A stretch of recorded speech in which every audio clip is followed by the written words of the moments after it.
Hi, friends. I want to welcome you to this very short introductory video that the NSAA has asked me to prepare to help coaches better understand the event of persuasive speaking. And our goal here today really is coaches, particularly those of you who are doing this maybe for the first time, is to help you understand and give you tools and techniques to give your students success in the event of persuasive speaking. My name is Tyler Thompson. I'm the head speech coach at Gearing High School. That's a role that I've been in for the past 17 years, and I feel so privileged to be asked to prepare this video because persuasive speaking truly is one of the best events. Students get to share what is on their heart in such an open and passionate way that you really are, as a judge at least, in my experience, you are able to experience and you are treated to some wonderful speeches in this event. Now, persuasive speaking can be an intimidating event. It is, after all, an event based upon research and argumentation. And so for new coaches or coaches who have only been in their role for a few years, you might be tempted to be intimidated by persuasive. But I am here to reassure you that persuasive can be a fun event if you just have the right tools and techniques to help coach your students to success. And that is really the point of this presentation, fear-free persuasive speaking, helping you as a coach realize your full potential so that you can help your students realize theirs.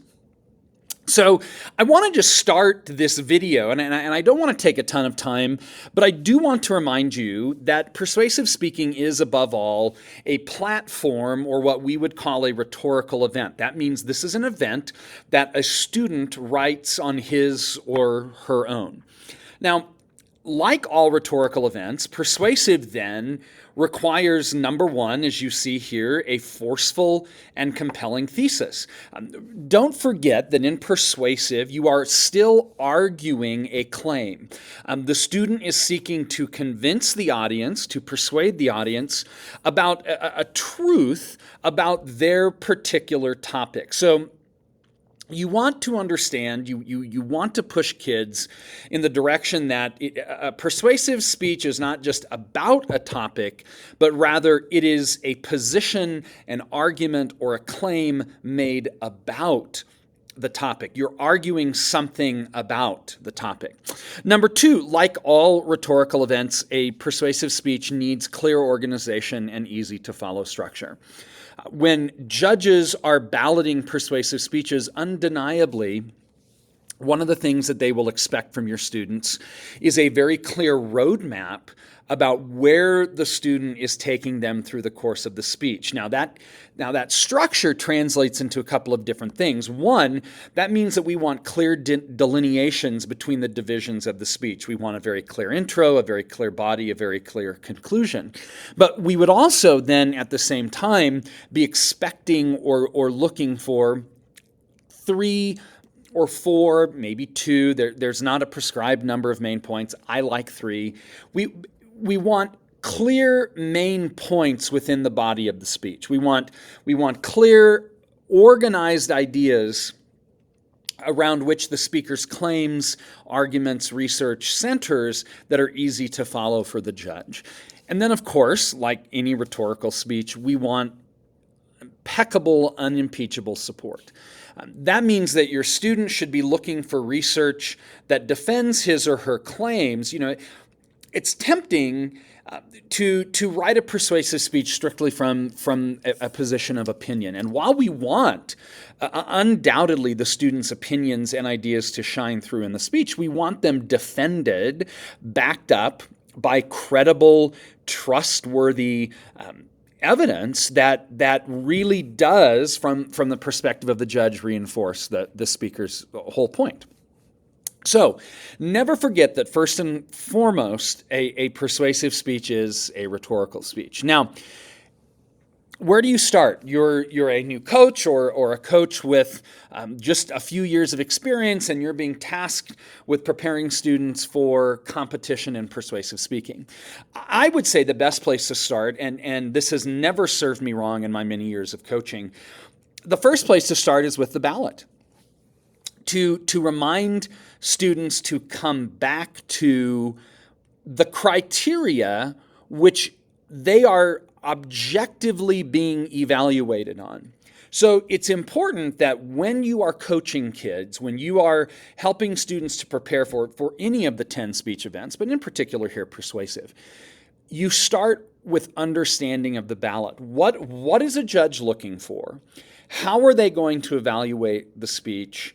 What notes do I have to strike throughout my performance in order to satisfy that criteria?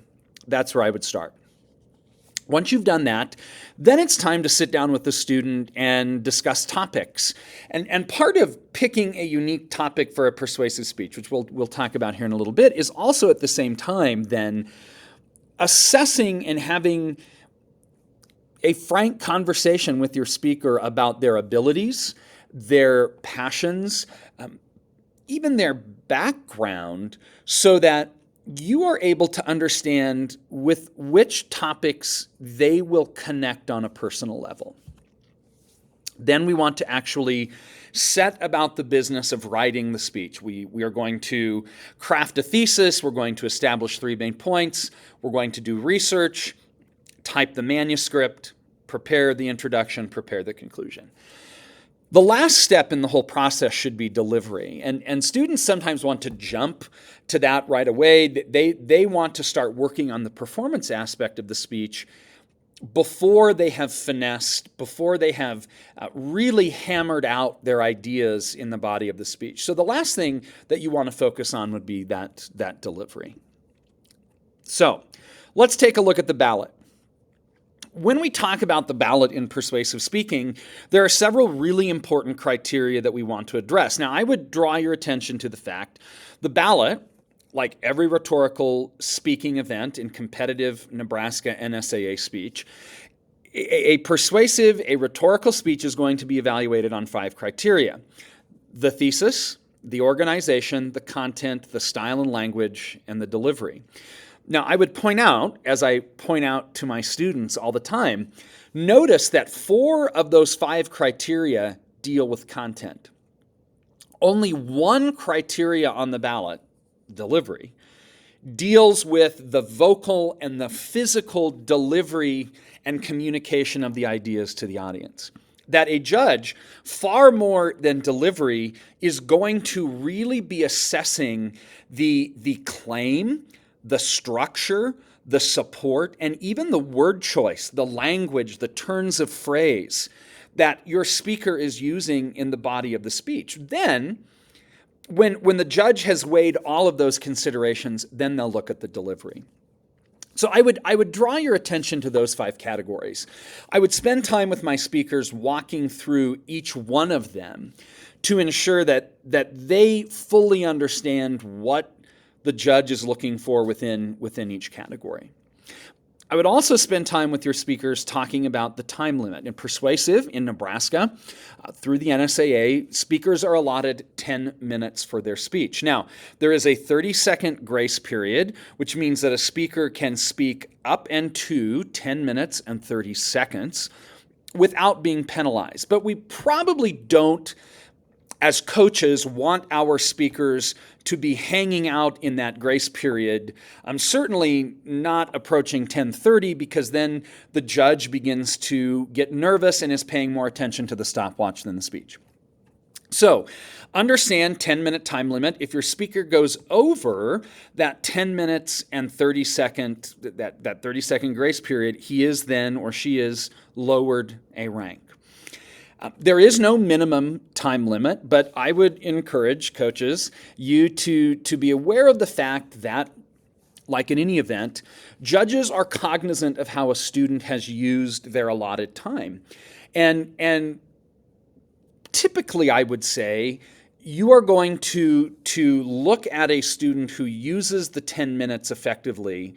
you're going to ballot as a judge that student more favorably than perhaps a student who only speaks for 4 minutes. So we want to approach that 10-minute mark as much as we can.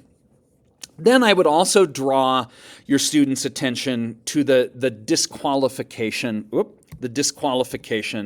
criteria and what that entails. So when you are looking at the disqualification criteria, there are several that I would really strongly emphasize with your student. The first being that you cannot, in Persuasive, use more than 150 quoted words. There is a limit placed on the amount of directly quoted material that a student can use in his or her speech. So start with that as a point of emphasis, saying that, when you are doing the research, are there times where instead of directly quoting the source, we can put it into our own words? We can do a paraphrase. Now, the other thing I would tell you, though, about paraphrase is if you look, one of the disqualification criteria is extensive paraphrasing.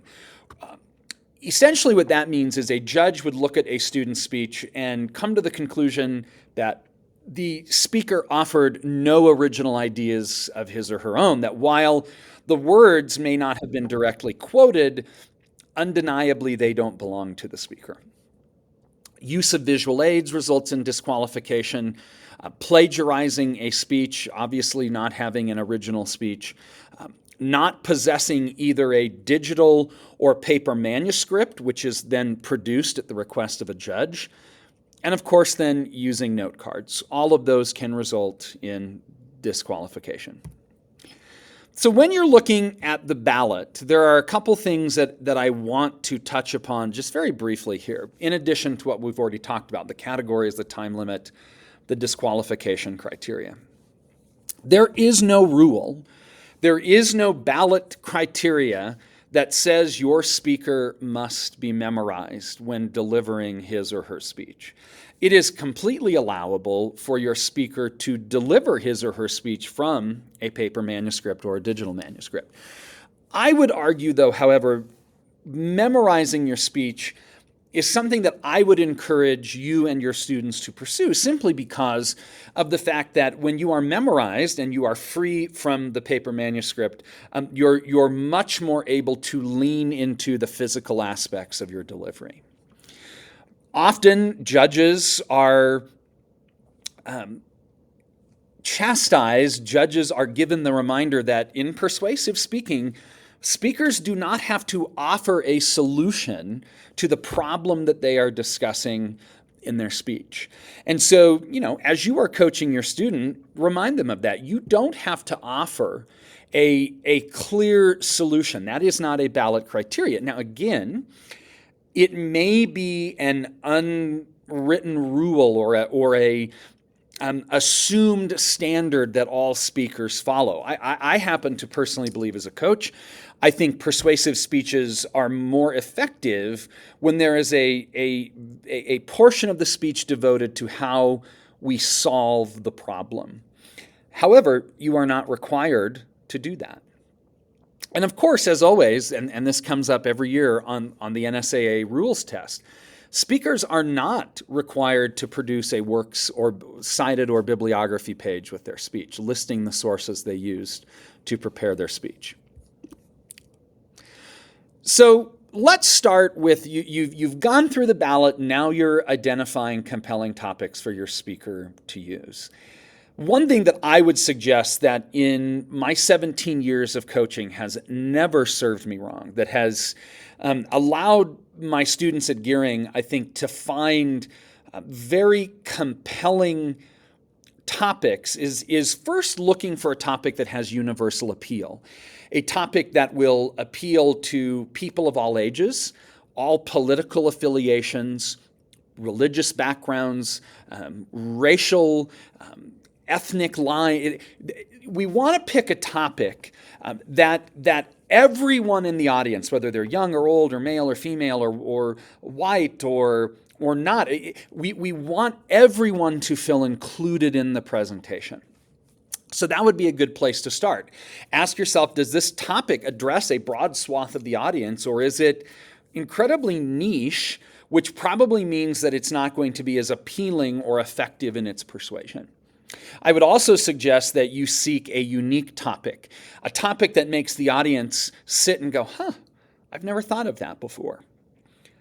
Of course, too, when you're looking for topics, you want to make sure that there is readily available quality research materials that support, that buttress, that defend, that back up, that prove, that illustrate the speaker's main idea.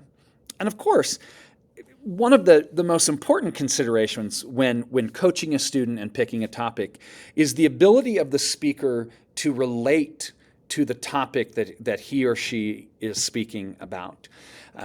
Is there a particular part of a student's background that is addressed by this topic? Do they have experience with this particular problem? Does it address certain talents that they have as a speaker? We would want to look at all of those things when considering a topic for a persuasive speech. Next, we want to remember, and I think it's important, this was taken straight out of the rules from the NSAA. The speaker shall be given free choice of subject and judged solely on the effectiveness of its development and presentation. Remind your speakers that if they feel passionately about a subject, they should feel free and welcome to speak about that. Judges are not required, in fact, they are discouraged from balloting based upon personal opinion, bias, objection, or connection to the topic. Judges are evaluating your speaker's speech not on whether they agree with your speaker's claim, but on, as it says here, the effectiveness of your speaker's speech development and presentation. Now that you've picked a topic, it's time to craft the manuscript, write the thesis, outline the main points. One thing that I would tell you that is incredibly important is to focus on what Aristotle outlined thousands of years ago as being elements of good persuasion. And that is ethos, pathos, and logos. Now, what do those mean? Ethos means ethics, that as a speaker, you are not convincing the audience to do anything that is unethical. Pathos means emotion. We want to, at the time that we are giving the speech, we want to appeal to the audience's heart. We want to seek to tap into their human side, their emotional side. And then logos, that's the logic, the mind of the speaker. We want to advance a rational argument. In addition to hitting all of those notes, ethos, pathos, logos, we would want to make sure that as we're writing the manuscript, we are using colorful language. We're showing the speaker or the writer's style, that we are using things like simile, metaphor, alliteration, personification even, perhaps. Looking at those rhetorical devices and uses of figurative language that can help take our manuscript from good to great. Again, never forget that 4 of the 5 ballot criteria deal with the content and the writing of the speech, not its delivery. Finally, once the speech is written, when you and your student have honed and rehoned and you have refined the speech so that it says and communicates exactly what the speaker wishes it to, then you can finesse the delivery. I encourage my students at Gearing to use what I call the 4 Ps. Number 1, poise. Remember that in persuasion, in all of the rhetorical events, a speaker wants to come in and demonstrate poise, presence of mind, peace in his heart, professionalism, owning the room and the task ahead of him. Pauses. Part of allowing an audience to connect deeply with your topic is giving them time to consider what you have said. Remember, audiences are hearing your speaker's speech for the very first time in a round.